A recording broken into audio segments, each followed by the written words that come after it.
नमस्कार सभी को, कैसे हैं आप सभी? आशा करूँगा कि आप सभी जो है वो अच्छे होंगे। आज की इस वीडियो में हम बात करेंगे बिल फिलिप्स कर्व की। उसके बारे में हमने पिछले 3 वीडियोज़ में नहीं समझाया, तो आज हम इस बारे में बात करेंगे। तो यदि आप नए हैं तो मैं आपको बता दूँ कि इससे पहले हम 3 पार्ट इस वीडियो के कर चुके हैं और ये 4th पार्ट है। आशा करूँगा कि आपने वो अगर देखा है तो आप ये ज़रूर जो है थोड़ा समझ पाएँगे। अगर नहीं देखा तो शायद आप कुछ भी ना समझें। कोशिश करिएगा, यदि आप नए हैं तो उनको भी देख लें, और नहीं तो फिर आप इस वीडियो को देख सकते हैं। तो सबसे पहले मैं आपको ये बता दूं कि आज इस वीडियो में हम क्या क्या समझेंगे। वो है बिल फिलिप्स कर्व, साथ ही हम जानेंगे WFPI, CFPI और इन्फ्लेशन टारगेटिंग के बारे में भी समझेंगे, किस तरीके से जो है ये फ़र्क डालते हैं। और सबसे ज़्यादा इम्पोर्टेंट जो चीज़ वो है बेस इफ़ेक्ट। बहुत से लोग जो हैं आज भी जो इसे उन्हें यह नहीं पता कि जो जीडीपी को, इन्फ्लेटेड जीडीपी के बारे में हमने पहले बात की थी, उसको और भी कई तरीकों से जो है जानबूझ के जो देश की जो अर्थव्यवस्था है उसे किस तरीके से बढ़ा चढ़ा के जो है वो बताया जाता है बेस इफेक्ट का यूज़ करके। तो इस बारे में भी हम जो है वो बात करेंगे। और साथ ही कुछ छोटे मुद्दे हैं, जैसे कि फाइनेंशियल मार्केट। आज के जैसे मेरा ये मोटिव था कि हम बेसिक इकोनॉमिक्स जो हमारे देश से रिलेटेड हैं वो हम इस 4 पार्ट्स में कवर कर पाएँ। तो शायद इसके बाद एक और पार्ट आएगा, तो फिर हम इन 5 पार्ट में जो है काफ़ी हद तक जो है एक ओवरऑल, किसने यदि कुछ इकोनॉमिक्स का ई भी नहीं पढ़ा तो उससे मुझे लगता है कि कुछ हद तक जो है वो चीज़ें समझना शुरू कर देगा। किस तरीके से जो है हमें जो है कोई चीज़ समझनी है इकोनॉमिक्स से रिलेटेड, या किस तरीके के जो आए दिन जो हम न्यूज़पेपर्स में भी जो है वो खबरें सुनते हैं उन्हें भी हम अच्छे से समझ पाएँ, और कोई भी जो है हमें इस तरीके से बेवकूफ़ ना बना दे कि हाँ भाई इतनी से जीडीपी इंक्रीज़ हो रही है तो ये है। अगर आपको उसका रीज़न पता होना चाहिए कि आखिर वो क्यों है और ये इसके पीछे कारण क्या है, और ये क्या बस फालतू की सिर्फ देखने के लिए ज़्यादा बढ़ रही है, या इसमें भी कुछ झोलमाल है, और उसी झोलमाल पे आज हम बात करेंगे। तो शुरुआत करते हैं हम अपनी बिल फिलिप्स कर्व से। तो बिल फिलिप्स कर्व जो है वो काफ़ी हैरान कर देने वाली एक कर्व है। मतलब कुछ ऐसी बात ये कह देती है कि सब जो है भौचक्के रह जाते हैं। इस तरीके की जो है बिल फिलिप्स कर्व वो बात करती है, और कुछ हद तक जो है, या कुछ हद तक तो नहीं बल्कि मैं कहूँगा लगभग कुछ हद से कहीं हद तक जो है ये बात बिल्कुल सही ही कहती है। ये कहती है कि रेट ऑफ इन्फ्लेशन जो है वो इन्वर्सली प्रोपोर्शनल है अनएम्प्लॉयमेंट के। लेट्स से कि रेट ऑफ इन्फ्लेशन यानी कि जो महंगाई दर है वो इन्वर्सली प्रोपोर्शनल है अनएम्प्लॉयमेंट के। अब इन्वर्सली प्रोपोर्शनल से क्या तात्पर्य है? इन्वर्सली प्रोपोर्शनल से तात्पर्य यह है कि मान लीजिए महंगाई दर यदि बढ़ रहा है तो जो अनएम्प्लॉयमेंट है वो घटेगी। ये पहली बार सुनने में थोड़ी अजीब लगती है, पर इसे मैं एक्सप्लेन करता हूँ कि किस तरीके से जो है ये वर्क करती है। और इन्वर्सली प्रोपोर्शनल से तात्पर्य कि यदि कोई x चीज़ है और कोई y चीज़ है, और मैं ये कहूँ कि x is inversely proportional to y, इसका मतलब होगा यदि x बढ़ेगा तो y घटेगा, और y यदि बढ़ेगा तो x जो है वो घटेगा। आशा करूँगा समझे होंगे। तो अब बात करते हैं कि किस तरीके से जो है ये इम्प्लीमेंट की जाती है, या क्या इसका तात्पर्य आखिरकार है क्या। इसका तात्पर्य यह है कि जैसे हम मानते हैं कि इन्फ्लेशन जो है तो बुरी चीज़ है। इससे पहले मैंने आपको एक्सप्लेन कर ही दिया है कि किस हद तक जो है ये अच्छी भी है। इन्फ्लेशन बुरी नहीं है, इन्फ्लेशन अच्छी चीज़ है कुछ हद तक, जब तक उसका मैंने आपको क्राइटेरिया भी बताया था कि 4 से 6% जो है इन्फ्लेशन वो अच्छा है, और हमारे देश का 7% है। तो ज़्यादा हमें घबराने की बात इन्फ्लेशन के मामले में तो नहीं है। और रही बात कर्व की, अब क्या कहा गया है कि inflation is inversely proportional to unemployment, यानी कि जैसे जैसे किसी देश का इन्फ्लेशन जो है वो बहुत ज़्यादा बढ़ता चले जाएगा, वैसे वैसे जो है उसका अनएम्प्लॉयमेंट जो है वो कम होगा। वो किस तरीके से, आइए एक उदाहरण के माध्यम से जो है समझते हैं। उदाहरण लेते हैं कि जैसे मान लीजिए कोई एक देश है फॉर एग्जांपल, उसके अंदर मनी फ्लो होना जो है एक बहुत अच्छी चीज़ रहेगी। जैसे जैसे मान के चलते हैं कि इन्फ्लेशन जो है वो कुछ हद तक जो है वो बढ़ रहा है, धीरे धीरे जो है वो बढ़ रहा है, जिससे क्या है इन्फ्लेशन बढ़ रहा है, यानी कि मार्केट में जो है मनी जो है वो बहेगी। यानी कि इससे क्या होगा, लोगों को जो है वो रोज़गार भी मिलेगा। रोज़गार दर भी जो है वो धीरे-धीरे कम होगा।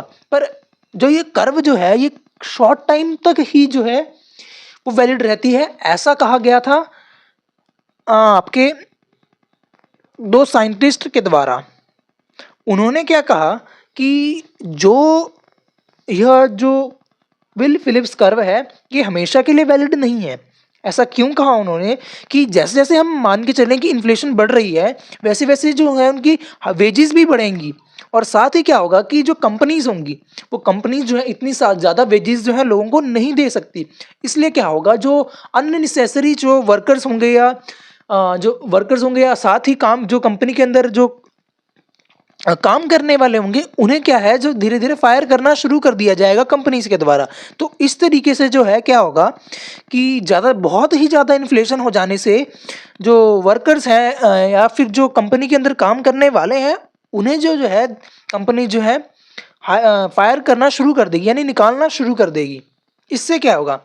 इससे जो है दोबारा से जो है इन्फ्लेशन बहुत ज़्यादा बढ़ गई पर एम्प्लॉयमेंट है वो घट गई। यानी कि लोग क्या है वो अनएम्प्लॉयड होना शुरू हो गए अगर इन्फ्लेशन जो है कुछ ज़्यादा ही बढ़ जाए। कुछ यहाँ भी हम कहेंगे फिर से कि इन्फ्लेशन जो है कुछ ज़्यादा भी ना बढ़े, कुछ कम भी ना रहे और जो है एक नियमित मात्रा में ही रहे। यही हमारी बिल फिलिप्स कर्व कहती है और इन्हीं को जो है मिल्टन फ्रीडमैन जी ने जो है चैलेंज किया था। वही चैलेंज था कि वो जो बिल फिलिप्स कर्व है वो कुछ ही समय के लिए वैलिड रहती है यानी शॉर्ट टाइम इंटरवल पे और लॉन्ग टाइम इंटरवल पे जो है उसका जो है अस्तित्व है जो ख़त्म हो जाता है। अब इसके बाद जो है हम बात करते हैं फूड इंडेक्स की।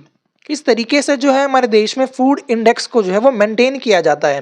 जैसे अगर किसी और इंडेक्सेस के साथ यदि फूड इंडेक्सेस को भी मर्ज कर दिया जाए तो डायरेक्ट जो है फूड की जो है वो इनकम या जो फूड में कर किया जाने वाला फूड में किए जाने वाला जो खर्च है उस पे जो इन्फ्लेशन रेट है वो हम मेज़र अच्छे से नहीं कर पाते यदि उसका जो इंडेक्स हो वो सेपरेट ना हो।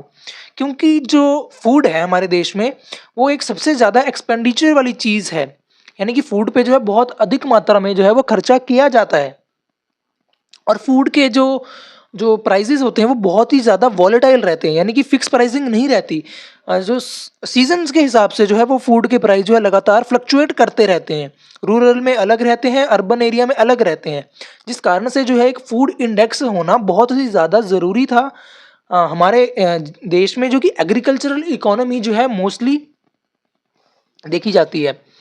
तो इस कारण से जो है WFPI यानी होलसेल फूड और CFPI यानी कंज्यूमर फूड इंडेक्सेस जो है इन इंडेक्सेस का जो है वो यूज़ जो है वो किया जाने लगा जिसमें कि रूरल अर्बन और कंबाइंड वे से जो है इन दोनों के अंदर जो है इन्फ्लेशन को और फूड के प्राइसेस को किस तरीके से बढ़ रहे हैं फ्लक्चुएट हो रहे हैं जो कैलकुलेट किया जाने लगा। जिसमें कि और ये जो है फूड प्राइस इंडेक्स ये दोनों के लिए फ़ायदेमंद है कि जो आपका सेलर है उसके लिए भी और जो बायर है उसके लिए भी।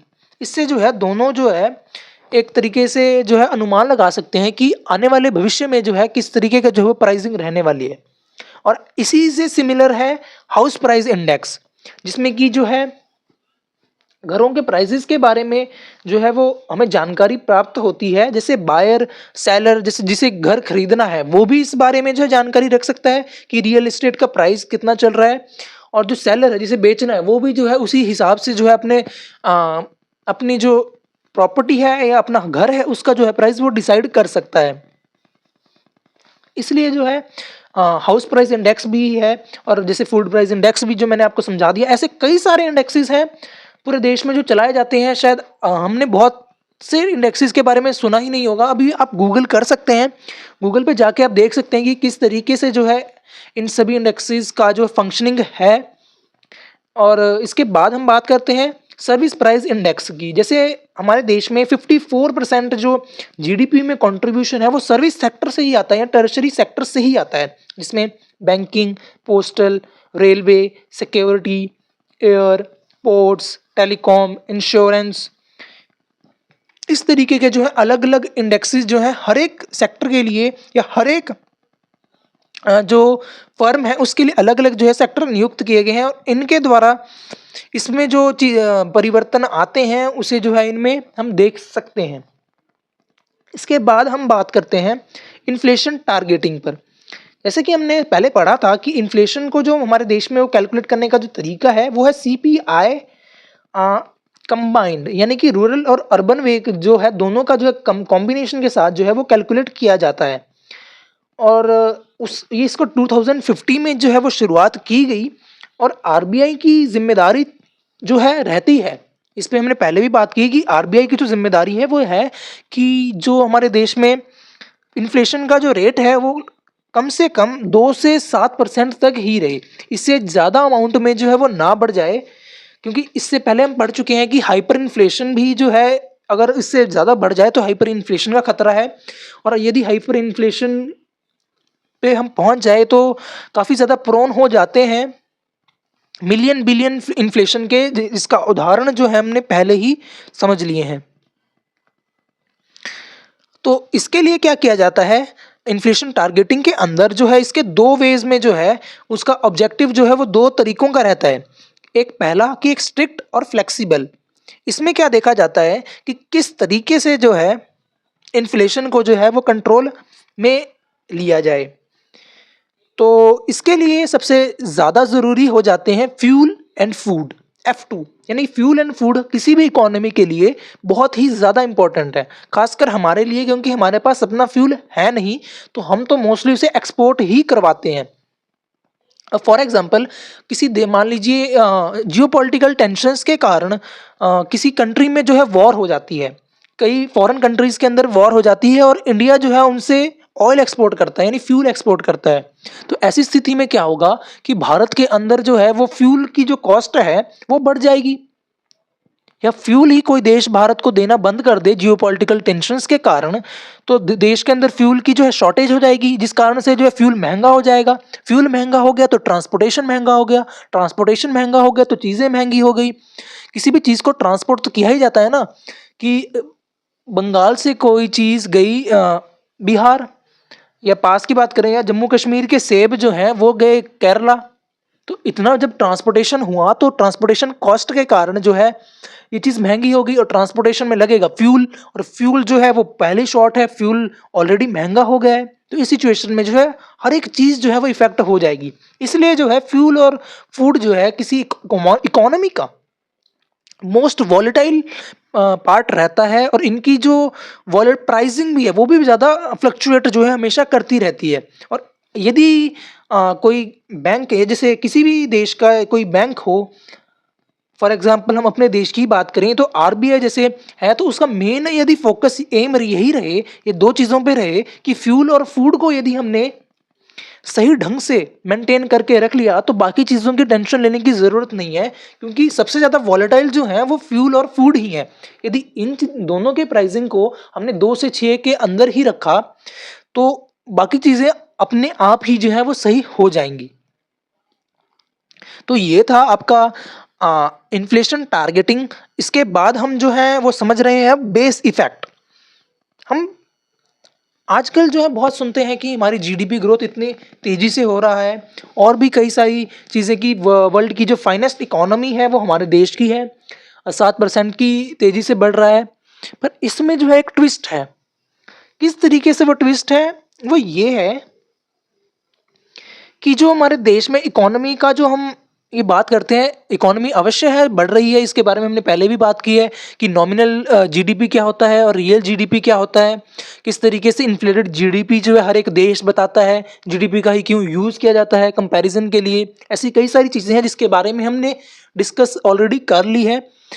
तो उससे हमने समझे ये है कि जो देश में जो है जीडीपी को कंपैरिजन के लिए जो है मेनली यूज़ किया जाता है, और बेस्ट वे है जीडीपी किसी दूसरी नेशन के साथ। पर दिक्कत क्या आती है, दिक्कत ये आती है, और बेस इफेक्ट क्या है इसी बारे में बात करते हैं। बेस इफेक्ट यह है कि फॉर एग्जांपल हमने आपको बात की थी बेस ईयर की, कि किसी भी बेस ईयर के हिसाब से जो है देश अपनी जीडीपी को जो है रियल जीडीपी को वो मेज़र करते हैं। पर अगर मान लीजिए फॉर एग्जांपल मैं एक आपको उदाहरण देना चाहूँगा सबसे पहले तो, बेस इफेक्ट समझने के लिए कि ईयर मान लेते हैं 2017 और उसमें जो किसी एक कॉपी या नोटबुक का प्राइस रहा वो रहा लगभग 40 रुपीज़। कोई एक कॉपी छोड़ दीजिए, हम बात करते हैं मान लीजिए किसी एक बुक की। जैसे कोई बुक है जिसका 2017 में प्राइस है वो 40 रुपीज़ है और उसमें कोई ना ही उसमें कोई प्राइस चेंज हुआ है ना ही उसका कोई परसेंट चेंज है। अब बात करते हैं 2018 की। अब 2018 में उसी बुक का जो प्राइस है वो हो गया है 80 और प्राइस में चेंज कितना है 2017 के कंपैरिजन में 40 रुपीज़ का। और परसेंट चेंज क्या आया, वो आया 100% का, यानी कि लगभग जो है वो डबल हो गया। डबल इन द सेंस कि वो 100% रूप से बढ़ गया। कोई चीज़ 40 की थी तो वो 80 की हो गई, यानी कि 100% here refers to the twice. So मतलब 2018 के अंदर वो 100% बढ़ गया। अब आते हैं हम 2019 में। अब बेस इफेक्ट का कमाल देखिएगा आप। अभी एक्चुअली यदि हम देखें किसी भी चीज़ का, यदि हमने बेस ईयर 2017 लिया तो वहाँ पे प्राइस उस बुक का 40 रुपीज़ था और 2019 के अंदर अब उस बुक का प्राइस 120 हो गया है और प्राइस चेंज जो हुआ वो लगभग देखा जाए 80 रुपीज़ का हुआ है। और यदि उसका कितना वो बढ़ गया, वो लगभग 150% जो है वो बढ़ गया है उसका प्राइस, 150%, यानी दुगने से भी ज़्यादा बढ़ गया है उसका प्राइस। पर खेल अब करेगा बेस इफेक्ट। यदि हमने उस बेस ईयर को 2017 से 2018 पे ले आए तो वो क्या बताएगा।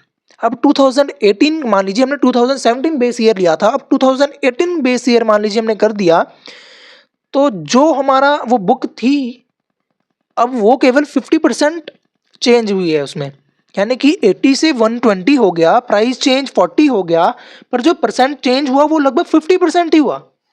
यानी कि जो 150% होना चाहिए था जो परसेंट चेंज, वो सिर्फ 50% ही हुआ। अब लेट्स से हम एग्जांपल और आगे बढ़ाते हैं और क्या देखते हैं कि 2020 में जो बुक 120 की थी वो 160 की हो गई और जो उसका प्राइस चेंज हुआ वो फिर से 50 ही है। पर अब जो परसेंट चेंज हुआ विद रिस्पेक्ट टू उसके बेस ईयर 2019 में तो 33.33%, यानी कि कहाँ यदि अगर देखा जाए बेस ईयर 2017 के रिस्पेक्ट में तो वो जो है लगभग 200% तक बढ़ गया है।